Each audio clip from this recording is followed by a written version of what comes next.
தினம்தோறும் விளக்கேற்ற நல்ல எண்ணெய் இதயம் நல்லெண்ணெய். எஸ், வீடு, ஸ்கூல்ஸ், ஹோட்டல்ஸ், ஸ்டோர் ரூம் இங்கெல்லாம் பார்ட்டிஷன் வால் கட்டணும்னாலும் இப்போ பில்டிங் ஓனர்ஸோட first choice Renocon Rapid Wall Panels. இது மாதிரி ஒரு வாதத்தை ஒரு பக்கம் வச்சாலும் இன்னொரு பக்கம் அதுக்காக நாங்கள் இந்த கட்சியை விட்டு போக மாட்டோம், இந்த கட்சிக்கு அரணாக இருப்போம் அப்படின்னு கூடவே சொல்லவும். அது என்னென்ன அந்த அன்பான சர்வாதிகாரம். அதான் வந்து என்ன, நான் போக மாட்டேன், போனால் அவங்களுக்கு தான் லாஸ் பார்த்துக்கணும். முன்னாடி இது திமுகவுக்கு ஒரு பெரிய அட்வான்டேஜாக இருந்துச்சு. ஏன்னா இவங்களுக்கு போக்கிடமும் இல்லாமல் இருந்துச்சு. இந்த கம்யூனிஸ்ட் கட்சிகளோ விடுதலை சிறுத்தைகளோ காங்கிரஸோ டிஎம்கேயோட கோச்சிட்டு எங்கே போக முடியும்? ஏடிஎம்கேக்கு தான் போக முடியும். அங்கே தான் பிஜேபி உட்காந்துருக்கு. அதுதான் அவங்களுக்கு தீண்டத்தகாத கட்சியாச்சு, அவங்க கூட சேர முடியாதே. அண்ணன் திருமாவளவன் 2001 திமுக பிஜேபி கூட்டணியில் தான் எம்எல்ஏ ஆனார். திருமாவளவன் எம்எல்ஏ ஆனதே பிஜேபியோடைய கூட்டணியில் இருந்து. ஆனால் என்ன சொல்லுவாங்க, தீண்டத்தகாத கட்சி, அதெல்லாம் நாங்கள் சேர்க்க மாட்டோம்னு சொல்லி சொல்லுவாங்க. சரிங்களா? அப்போ ஒரு போக்கிடம் இல்லாமல் இருந்தது. ஆனால் இன்னைக்கு திரு விஜய் இருக்கிறார். அதனால நாங்கள் வந்து ஏடிஎம்கே பிஜேக்கு போகல, ஆனால் எங்களுக்கு ஆஃபர் இருக்குது. உங்களுக்கு பிற டிமாண்டு தானே, கால் ஷீட் கணக்கு தான். நீங்கள் வந்து ஹை பீக்கில் இருக்கிறவருக்கு அவர் சொல்கிறதா ரேட்டு. அப்போ வந்து முன்னாடி வந்து போக்கிட உங்களுக்கு படமே இல்லாமல் இருந்துச்சு மாதிரி. உங்களுக்கு புரியுங்களா? இப்போ என்னென்னா அவங்களுக்கு வந்து வேற இன்னொரு ப்ரொடியூசர் வாசல் நிற்கிறார். அப்போ சந்தோஷமாக அவங்க முடிவு எடுக்க முடியும். அதனால தான் இந்த டோன் மாறி இருக்குது. விஜய் வந்து ஒரு தனி அணி, ஒரு கட்சியாக எமர்ஜ் ஆன பிறகு இவர்களுடைய போக்கிலே ஒரு மாற்றம். அதற்கு முன்னாடி வரைக்கும் திமுக ஆட்சி தமிழகத்தின் பொற்காலம் சொல்லிட்டு இருந்தாங்க. காமராஜர் ஆட்சியே திமுக ஆட்சி தாங்கன்னு சொன்னாங்க. ஆமாம், திரு மறைந்த ஈவிகே சிலங்கோன் அவர்கள் திமுகவோட கடுமையாக சண்டை போட்டவர். அவர் மறைவதற்கு சில மாதங்கள் முன்னாடி நடப்பதே காமராஜ் ஆட்சி தான் ஒரே போடு போட்டார். அந்த மாதிரி வந்துட்டாங்க. ஏன்னா அப்போ வந்து விஜய் இல்லை.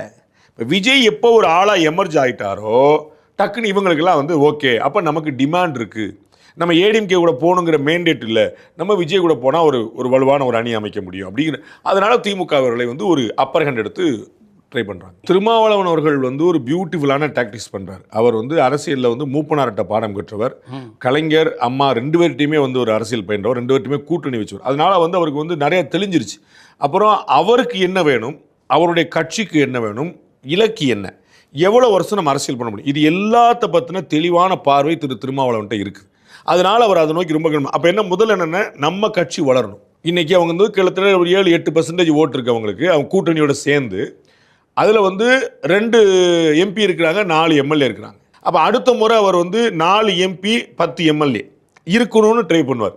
அப்போ அந்த இடத்துக்கு நகரப்போ நம்ம வந்து ஒரு முக்கியமான கட்சியாக பழைய பாமக இருந்த இடத்துக்கு ஸ்லோவாக அப்படி நகரணும்னு பார்ப்பார். அப்போ அதனால வந்து என்ன செய்றாருன்னா நிதானமான போக்கை கடைபிடிக்கிறார். அதே சமயம் திமுகவுக்கு மற்ற யாரையும் விட இவரை கண்டாத்தான் அச்சம். ஏன்னா ஏற்கனவே கலைஞர் இருந்தபோது 2009 ஈழப்போர் இறுதிக்கட்ட போர்லையே அப்பயும் திமுக கூட்டணியில் இருந்தவர் வந்து கலைஞர் சொல்கிறார், திருமாவளவன் என் கூட்டணியில் இருக்காரா இல்லையானே தெரியல, அந்த மாதிரி பிஹேவ் பண்ணுறார் அப்படின்னார்.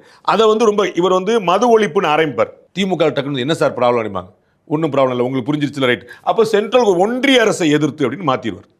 சனாதன எதிர்ப்பு அப்படின்னு ஆக்டிவாக வச்சுக்கிட்டே இருப்பார். அவர் வந்து ஆக்டிவாக பண்ணிட்டு இருக்கும்போது உங்களுக்கு எல்லாமே தெரிஞ்சிடும். அதே தான் இப்பயும் அவர் வந்து எதிரணிக்கு நான் போவேன் அப்படின்னு சொல்லவே மாட்டார். ஆனால் ரொம்ப ரீசெண்டாக நீங்கள் கவனிச்சிங்கன்னா அந்த விஜயுடைய பிரச்சனையில் கரூர் ஸ்டாம்பேடில் அவர் ரொம்ப தெளிவாக சொல்கிறார், விஜய் மேலே ஏன் எஃப்ஐஆர் பதியலை. ஆமாம், முதல்ல கேட்டார். தமிழ்நாடு போலீஸுக்கும் தாவேகாக்கும் அண்டர்லைனிங் ஏதாவது இருக்கான்னு கேட்குறாரு. ஏன் அவரை கைது செய்யலைன்னு கேட்டார். ஏன் கைது செய்யலை, ஏன் எஃப்ஐஆர் போடல, அண்டர்லைனில் வந்து ஏதாவது உங்களுக்கு வந்து டீலிங் இருக்குதான்னு கேட்குறாரு. இது என்ன கணக்கு பாருங்க. அது சொல்லிட்டு ஆனால் நாங்கள் திமுக ஆட்சி தொடர்வோம்னு சொல்லிடுவார். அதே மாதிரி இன்னொரு நிலைப்பாடம் எடுத்தார், நான் அவரை வந்து கைது செய்யணும்னு சொல்லலை அப்படின்ற ஒரு நிலைப்பாடு. அதான் சொல்லுவார் அவர். அது வந்து அது என்னன்னா உங்களுக்கு ஏற்கனவே சொன்னதான், மது ஒழிப்பு மாநாடுன்னு ஆரம்பிப்பார். எதுக்கு, யார் ஒழிப்பா? மது வந்து ஸ்டேட் சப்ஜெக்ட், சரிங்களா? குஜராத்தில் மது கிடையாது, பீகாரில் மது கிடையாது. அந்த மாநில அரசுகள் எடுத்த முடிவு. பாண்டிச்சேரியில் புதுச்சேரியில் வந்து மது இருக்குது, அது அந்த மாநிலம் எடுத்த முடிவு. அப்போ நாம் எடுக்க முடியும். அப்போ அதுக்காக தான் மது ஒழிப்புன்னு ஆரம்பித்தார். அப்போ டிஎம்கே கவர்மெண்ட் என்ன உங்களுக்கு பார்த்துக்கலாங்க விடுங்க அப்படின்னு சொன்னால் ரைட் ஓகேன்னு சொல்லிட்டு ஒன்றிய அரசு எடுத்து அதாவது ஏன் கைது பண்ணல அப்படின்னு கேட்பார். பாஸ் என்ன சார் நம்ம கூட்டணி, உங்களுக்கு புரிஞ்சிருச்சுல, ரைட்டா, கைது பண்ண நான் சொல்லலை அப்படின்ட்டு. இதுதான் அவருடைய அண்டர்ஸ்டாண்டிங். அது ரொம்ப தெளிவான காய் நகர்த்தலை திருமாவளவன் மேற்கொள்கிறார்.